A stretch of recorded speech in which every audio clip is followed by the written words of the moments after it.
et membre permanent de l'équipe de recherche TERLIC, c'est-à-dire mathématiques, informatique et didactique, et membre associé de l'équipe d'intelligence artificielle de la faculté des sciences de l'Université de Québec.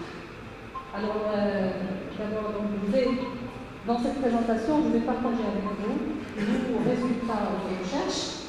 Je vais mettre l'accent surtout sur la méthodologie de recherche. D'accord? C'est ce qui est important pour les chercheurs. Alors, mon plan, donc, elle est ensuite. Donc, après une introduction, je présente la problématique et les objectifs de notre recherche. Ensuite, le cadre théorique, c'est-à-dire quels sont les concepts de base que nous avons abordés dans notre recherche, savoir la classification automatique et les réseaux de neurones artificiels. Et ensuite, je vais passer un peu brièvement sur les réseaux de neurones d'apprentissage compétitif. Donc, on va aborder l'apprentissage compétitif supervisé avec ses variantes, quelques variantes, comme l'ACPR, c'est-à-dire l'apprentissage compétitif avec pénalisation du rival, et l'ACF, c'est l'apprentissage compétitif standard par fréquence. D'accord? Et ensuite, donc, je présente nos contributions et nos recherches, et à la fin, c'est la discussion. Alors, pour la reconnaissance de notre environnement, il est basé essentiellement sur l'observation, l'analyse et la classification. Donc, les éléments de notre environnement sont les faits placés par comparaison avec leurs semblables dans des rôles de représentation relationnelle et hiérarchique. Mais cette démarche est difficile à formaliser, surtout lorsqu'on se place dans un contexte non supervisé. On cherche à développer des approches de classification automatique des données multidimensionnelles, mais dans un contexte non supervisé. Donc, les professeurs, c'était les sessions de la matinée, qui ont parlé des approches supervisées, non supervisées, c'est-à-dire apprentissage, etc. Donc, je commence par notre problématique, donc, qui est donc les limites qui sont présentes par les approches de classification statistique ou bien classique, vu que le traitement de l'information est séquentiel et ce qui influence sur la vitesse de traitement et d'analyse des données. Et c'est pour cela que nous avons choisi les réseaux de neurones à l'apprentissage qui présentent un haut degré de parallélisme, de traitement et d'analyse des données. Voilà, bien sûr, la vitesse de calcul est très importante, même en utilisant des composants qui sont simples, comme ce que nous allons voir les neurones. Alors, les objectifs de notre recherche, c'est de développer des approches de classification automatique des données dans un contexte non supervisé, d'accord, et chercher des applications à ces approches. Donc, comme par exemple dans des domaines variés, à savoir la segmentation des images, la reconnaissance d'iris, la reconnaissance textuelle, etc. Alors, pour les concepts de base de notre recherche, qui sont la classification automatique et les réseaux de neurones, je vais essayer, à chaque fois je pose des questions pour qu'il y ait cette interaction avec les doctorants surtout. Alors, qu'est-ce qu'on veut dire par la classification automatique des données? C'est un cours, c'est une formation, ce n'est pas une conférence. Qu'est-ce que ça veut dire? Classifier ou bien classer des données d'une façon automatique. Oui? L'algorithme doit trouver, doit être capable de classifier les données soupçonnées. C'est lui qui va trouver les caractères. Oui. Donc c'est l'algorithme qui cherche les paramètres pour placer les observations et les objets. Oui. Oui. On parle, il faut bien cerner les concepts, parce qu'on dit classification automatique, c'est-à-dire séparer des objets selon des critères de ressemblance. D'accord? Donc, et d'une façon automatique, donc il n'y a pas d'intervention de l'être humain. Donc, c'est la machine qui fait tout. C'est la machine qui cherche à identifier les paramètres et bien sûr les classer. Alors, donc le processus de classification automatique commence par la collecte des données, ensuite la préparation de données, qui est une phase primordiale. Qu'est-ce que ça veut dire préparer les données? Et donc quel objectif? C'est-à-dire on fait cette préparation. Donc, nous avons des exemples ici pour la réduction et la transformation des données, d'accord? Ou bien pour éliminer le données. Je vais vous donner un exemple d'une base de données qui concerne le système d'évaluation internationale des élèves, c'est-à-dire âgés de 15 ans. C'est l'évaluation PISA 2018.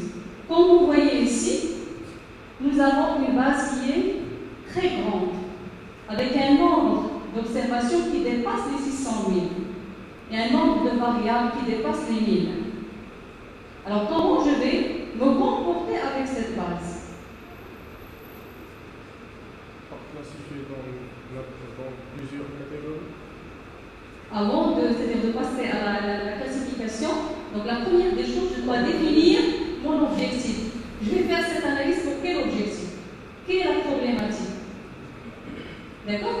Alors, ma problématique, par exemple, ici, il s'agit, je prends un exemple de problématique, la performance des élèves. Donc, je cherche à classer, par exemple, mon objectif, classer la performance des élèves selon l'indice socio-économique, c'est-à-dire l'indice, le milieu socio-économique de l'élève. Ça, c'est un objectif. Donc, j'aurai besoin des paramètres qui représentent les performances de l'élève et aussi les variables qui représentent l'indice socio-économique. D'accord? Alors, dans cette base, je trouve un nombre de paramètres qui dépasse les 30 variables. Pour les performances, on l'appelle les valeurs plausibles, plus la variable d'indice socio-économique qui est calculée aussi à partir de d'autres variables. Vous voyez? Donc, j'ai des variables, une dimension, si je parle de dimension, une dimension de 10 au plus. Alors, comment? C'est-à-dire faire l'analyse de cet échantillon. Donc, la première étape, c'est la préparation. Donc, au lieu de raisonner variable, il faut réfléchir à réduire cet espace. Donc, réduire l'espace de représentation des données, c'est-à-dire on parle d'index. Donc, l'index, c'est-à-dire qu'au lieu de travailler sur la variable, on travaille sur l'index qui représente la corrélation entre les variables. Nous allons voir tout ça. Donc, juste c'est un exemple pour savoir comment, travailler avec une base qui est très très grande. Donc, une phase qui est primordiale, c'est la phase de préparation.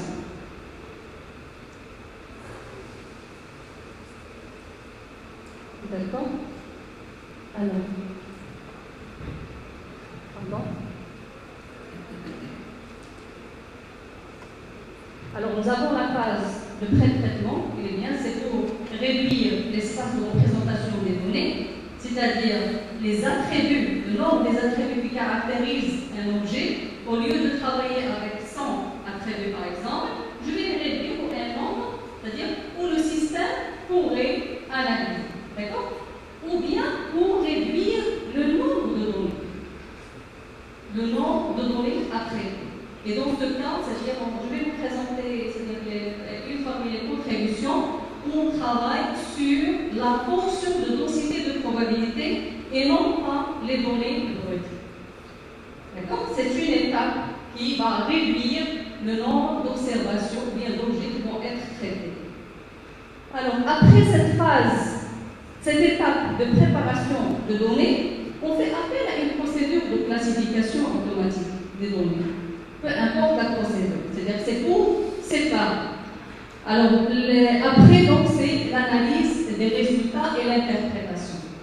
Donc, dans la phase analyse des résultats, ça nous permet de comprendre, c'est-à-dire cette analyse, faire une bonne interprétation et prendre une décision. D'accord? Alors, donc, si je peux vous donner une définition de la classification automatique, le SNE, une distribution des données composée d'un ensemble d'observations qui sont hétérogènes dans des groupes contenant des observations homogènes appelées classes. Vous voyez, nous avons l'hétérogénéité et l'homogénéité, selon bien sûr des critères.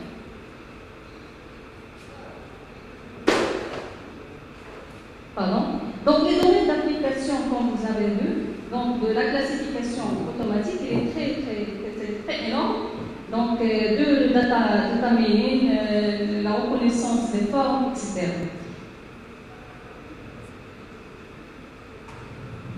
Alors, la classification automatique de données, elle est basée sur la mesure de ressemblance. C'est un critère, la mesure de ressemblance qui peut se faire selon plusieurs critères. À votre avis, quels sont les critères qu'on peut appeler pour faire cette ressemblance? C'est-à-dire pour chercher l'homogénéité entre les objets ou bien l'hétérogénéité. Pardon? Couleur. La couleur. Oui. Pourquoi la couleur? Il peut exprimer ou bien inclure c'est-à-dire, d'accord, donc c'est la couleur comme critère, c'est-à-dire de ressemblance entre les objets. Oui, d'autres critères? Oui.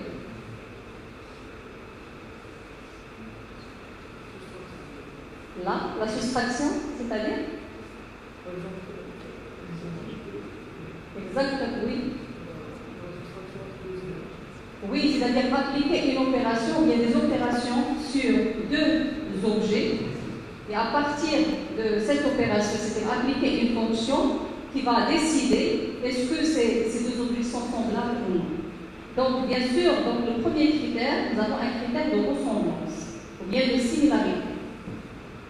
Un autre critère, c'est le critère de proximité. Lorsque deux objets ils sont proches au sens de quoi, en interrogation, on dit ils sont, c'est-à-dire homogènes. S'ils sont loin, ils sont hétérogènes. Ou bien par analyse de connexité ou bien de connectivité, c'est-à-dire les objets, est-ce qu'il y a une connexion entre les objets ou non.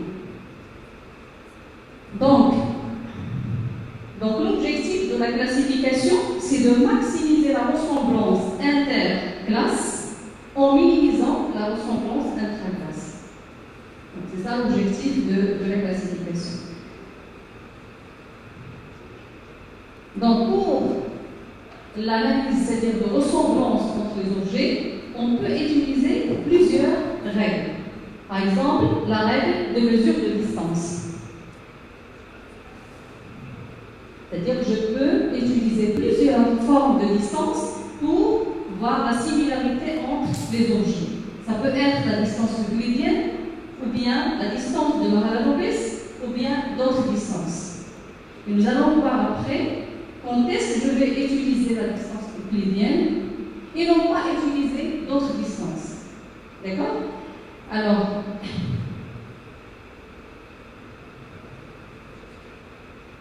voilà. Donc, d'après la littérature, donc, les procédures de classification peuvent être divisées en deux grandes catégories, ou bien en grandes classes. Donc, les procédures globales et les procédures locales. Quelle est la différence entre ces deux procédures? Lorsque je dis une procédure globale,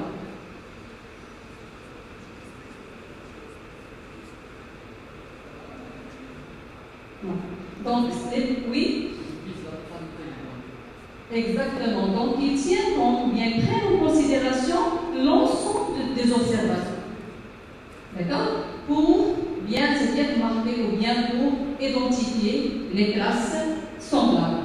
Donc, il y en a plusieurs, c'est-à-dire méthodes dans cette catégorie. Par exemple, les approches statistiques, comme la méthode d'analyse des mélanges, les approches métriques, comme les techniques de partitionnement, d'accord, les méthodes hiérarchiques. Et c'est-à-dire, par contre, les procédures locales, ils prennent, c'est-à-dire qu'ils tiennent en considération un objet, ou bien une observation, ou bien une région, d'accord? Donc, il fait une analyse locale. Donc, les procédures locales sont des approches non paramétriques. Donc nous avons qu'il y a des paramètres, des approches statistiques, soit qui sont basées sur la détection des modes, d'accord? Alors les modes de la fonction de densité de probabilité, ou bien la détection du contour des modes. C'est-à-dire soit les régions qui sont denses d'observation, ou bien les régions qui sont vides. C'est-à-dire les régions qui sont entre les classes. Vous voyez? Donc les régions entre les classes, ils peuvent être comme prototypes là, pardon, pour séparer ou bien pour identifier les classes.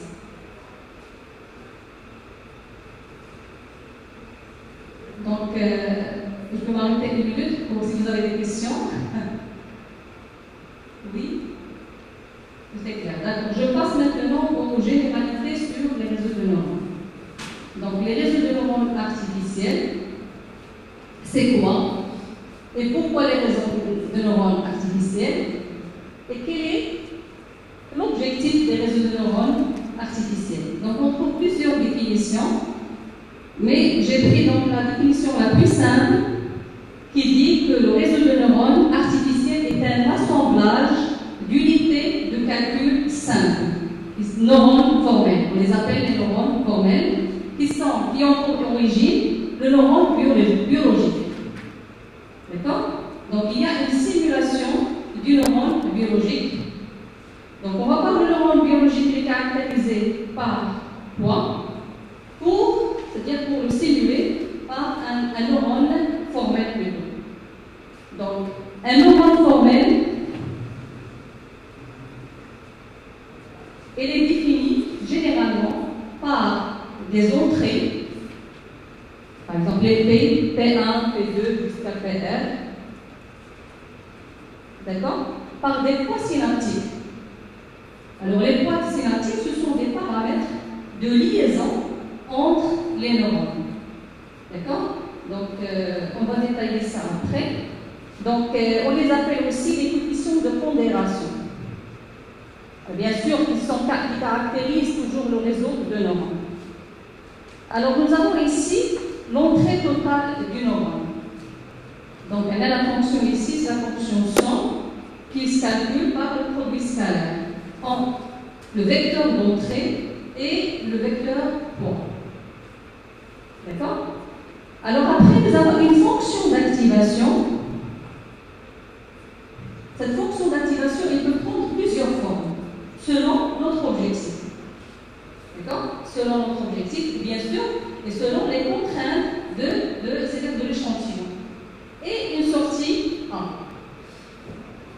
Alors cette fonction, il peut prendre plusieurs formes. Par exemple, si on prend l'exemple de neurone binaire, nous avons si P est supérieur à θ, la f de P est égale à 1, c'est-à-dire la sortie A est égale à f de P, sinon f de P est égale à moins 1. D'accord?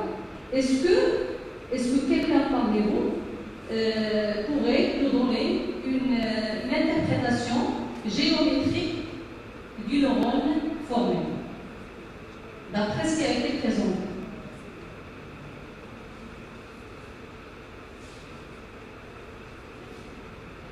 Il fait quoi? Nous avons vu, donc il y a des entrées, il y a une fonction à l'intérieur, comme ils ont présenté, c'est une boîte noire, d'accord?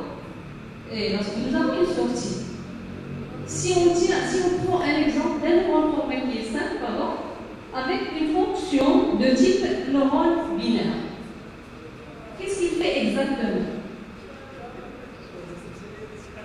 Pardon?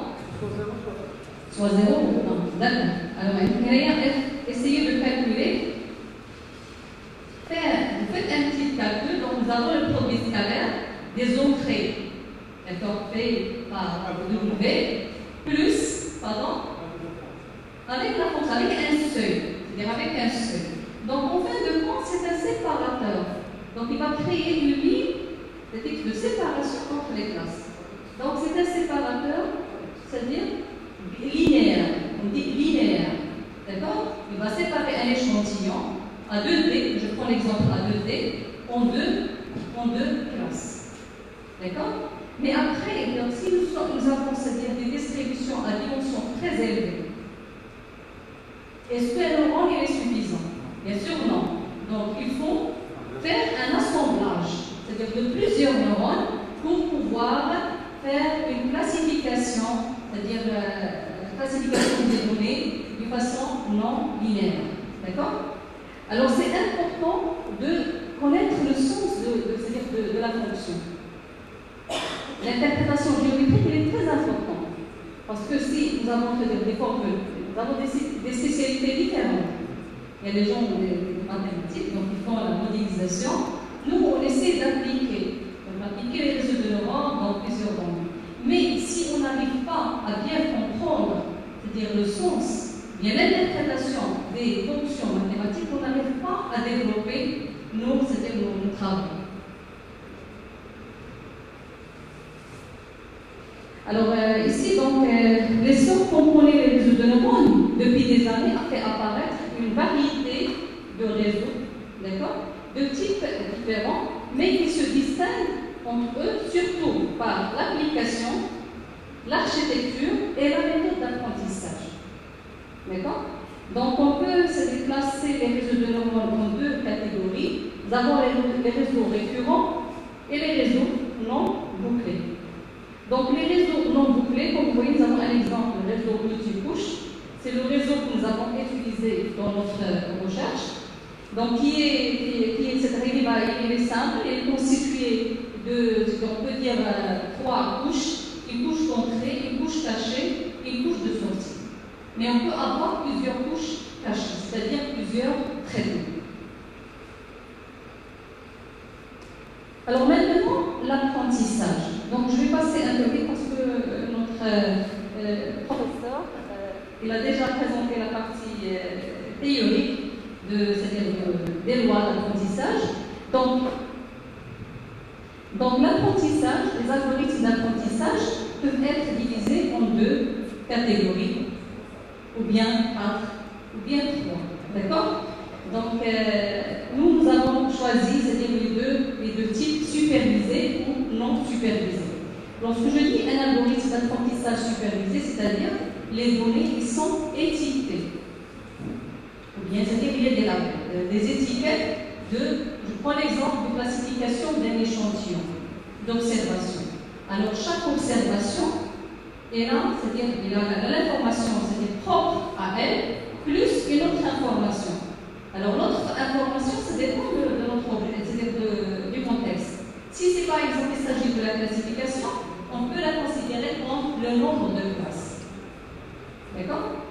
Alors, dans ce cas, l'algorithme, qu'est-ce qu'il fait dans l'apprentissage supervisé? Nous avons montré, nous avons la sortie désirée. Et nous avons la sortie qui est calculée à partir du réseau. D'accord?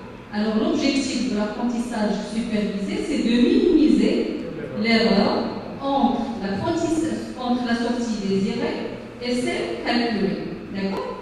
Alors, pour l'apprentissage non supervisé, donc nous n'avons pas des étiquettes, d'accord? Mais c'est le réseau qui s'auto-organise pour découvrir la structure de la distribution, d'accord? Donc, voilà. Donc, les règles d'apprentissage, ils sont nombreuses. Donc, j'ai donné ici quelques exemples, comme la règle de Hub, qui est une loi corrélationnelle qui a fait naissance à plusieurs réseaux comme le réseau de Hoffel, d'accord, et la mémoire associative. Nous avons un exemple de l'apprentissage par correction d'erreurs, et c'est un apprentissage supervisé.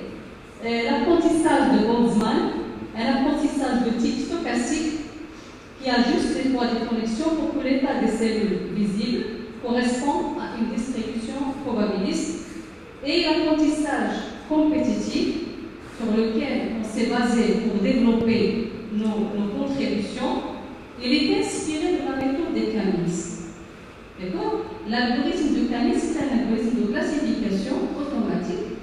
Le principe, c'est simple, c'est-à-dire chercher le noyau et le centre de la classe dans la première phase. Le centre, il est considéré par la suite comme prototype pour assigner les autres observations au sens d'une similarité qui est la distance qui sépare le centre de l'observation. D'accord? Donc cet algorithme, c'est un algorithme pour le traitement, il est dire, séquentiel.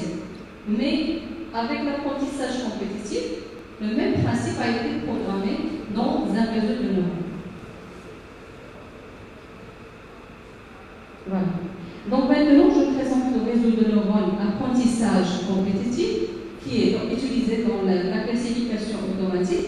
C'est un réseau multicouche constitué des couches d'entrée avec un nombre de neurones qui est égal à la dimension de l'espace de représentation des données. D'accord? Qu'est-ce que ça veut dire la dimension de l'espace? Qu'est-ce que ça représente?